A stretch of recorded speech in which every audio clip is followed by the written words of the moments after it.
Welcome to Automated Flight, week 6, where we will look at the response of a system to an input. And in particular, we'll be looking at the response of a system to a step input. The response of the system can be split into two parts. One is a transient response, the initial response of a system to our input. And as the initial response dies down, it will reach some steady state, which is called the steady state response. Now, here we will use a step input with height 1, and we've chosen a system that will eventually converge to that level of 1 as time goes to infinity. And that part of the response is called the steady state response. And anything before the time it has actually settled is called the transient response. Now, the transient response is very important because it really determines if our system will reach the desired set point quickly or slowly or with oscillations. And a slow response and large oscillations are undesirable properties. Now, for this discussion we have 4 assumptions. One, it is a second order system. The second assumption is that all initial conditions are set to 0. And which for this discussion is the bad thing, because we can see the transient response very clearly. The discussion about stability and transience also applies to situations where we have non-zero initial conditions, but for now, to determine the properties, we set them to 0. We'll be looking at an underdamped system, which means that our damping ratio zeta will be between 0 and 1. And finally, we'll use a step step input. And the step input allows us to see the response of the system, but mathematically, if we know the response to a step input, we also know the response to every other input. So the second order system, is that a limitation? Well, not really. It allows us to talk about our damping ratio, but for higher order systems, this is not a problem. This extends also to higher order systems. The terminology stays the same. Now, if we look at this response here, we see it rises up, oscillates and dampens down. We were looking at an underdamped system. And this typical response is something that we'll see in a lot of physical systems as well, has a couple of properties. One which we will not talk about much but belongs in this list is the delay time. It's the time for the system to reach halfway to our steady state response. And keep note that the steady state response doesn't always have to be equal to the height of the input. We can have a steady state error. But here we've chosen it so that there's no steady state error.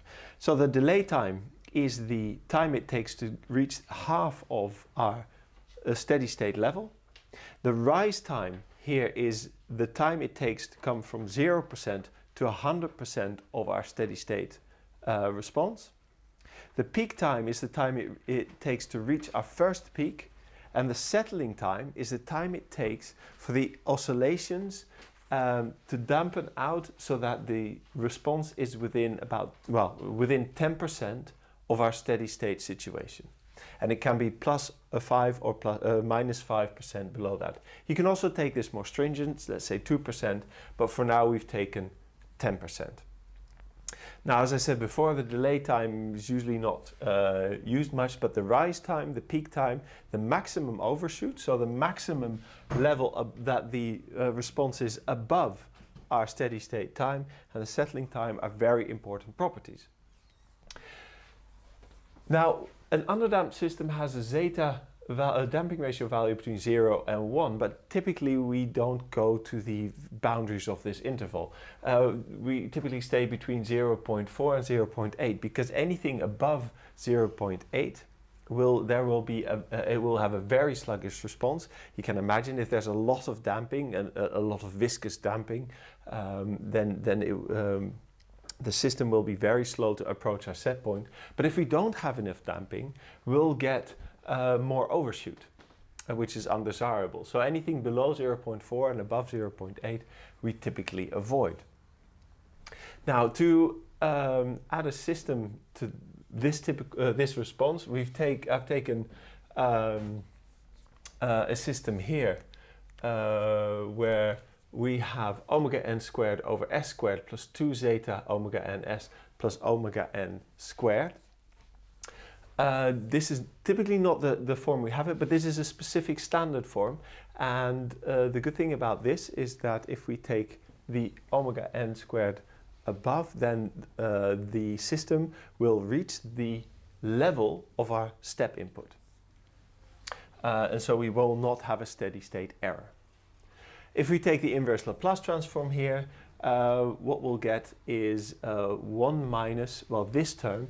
And what we find is that we can see that this is an underdamped system, because there's damping here. There's an exponential decay here because this exponent here, zeta omega n, is negative. But we can also see the oscillations, and the oscillation frequency is the damping frequency. If there's damping, the frequency is just a bit slower than the natural frequency, with a factor of 1 minus zeta squared and the square root thereof. And if we look at the total, we get this. I've forgotten, actually this should be the transfer function, so I will just write this. If we have a step input fs, then we'll get the term that yields this one. Okay, so we have our rise time, peak time, maximum overshoot and settling time, and we all want those within certain limits. For this system, we can have a closed form. We have an expression of the four main properties. The rise time will be pi minus theta over omega d. And that is for the situation where we have a rise time from 0 to 100%. You can take it differently. For an underdamped system, it's typically taken between 0 and 100%. But if it's an overdamped system, you might take 10 to 90%, or like we've shown in previous slides, 0 to 80%. It is a flexible concept. But here we take 0 to 100% and we get an expression for the rise time. For the peak time, we get pi over omega d. For the maximum overshoot, we get e to the power of minus zeta over the square root of 1 minus zeta squared times pi. And the settling time is 3 over zeta times omega n. Now, I'm not too worried about the specific form of these, but these four concepts do illustrate something. Ideally, we have a perfect response. We'd have a quick rise time and minimal overshoot. But that is not possible. If we look at the effects of the damping ratio here, where I have to say one thing, is that we know that if we have complex roots, because we have an underdamped system, we know that the imaginary part is omega n times the square root of 1 minus zeta squared. The real part is zeta times omega n, well, negative, because the poles are in the left half plane. But we can define this angle theta as where it is the cosine of theta is equal to zeta, our damping ratio. It also means that if you have systems where the poles lie on these same lines, that these two systems, and I'll draw the second system in red, this system will have the same damping ratio as the other one, just a higher natural frequency. So what happens if we increase our damping ratio? Now, what will happen is that our rise time will also increase, our peak time will also increase, but our maximum overshoot and our settling time will decrease. Well, we want a maximum overshoot and we want a lower settling time, but if we take it too high, we'll get an unacceptable rise time and perhaps also an unacceptable peak time. But if we lower zeta too much, our maximum overshoot will increase and our settling time will be a lot longer. So there's always a trade-off. And as a designer of a control system, you always have to find what works best for your particular application.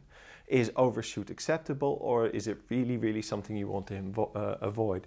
Let's say we look at a level change in an aircraft. We'll go from 10,000 feet to 15,000 feet. We don't want to take 15 minutes to get there, but at the same time we don't want an overshoot that bumps up to 17,000 feet. So these are all trade-offs that we have to accept, but also see what in our specific application works best. So for this video we have an overview of the important properties if we look at the response of a system to a step input. So the rise time, peak time, maximum overshoot and settling time. And we've seen that if we change the parameters of a system, some of these will become better, but at the same time others will become worse. So we're always looking at a trade-off when we look at control systems.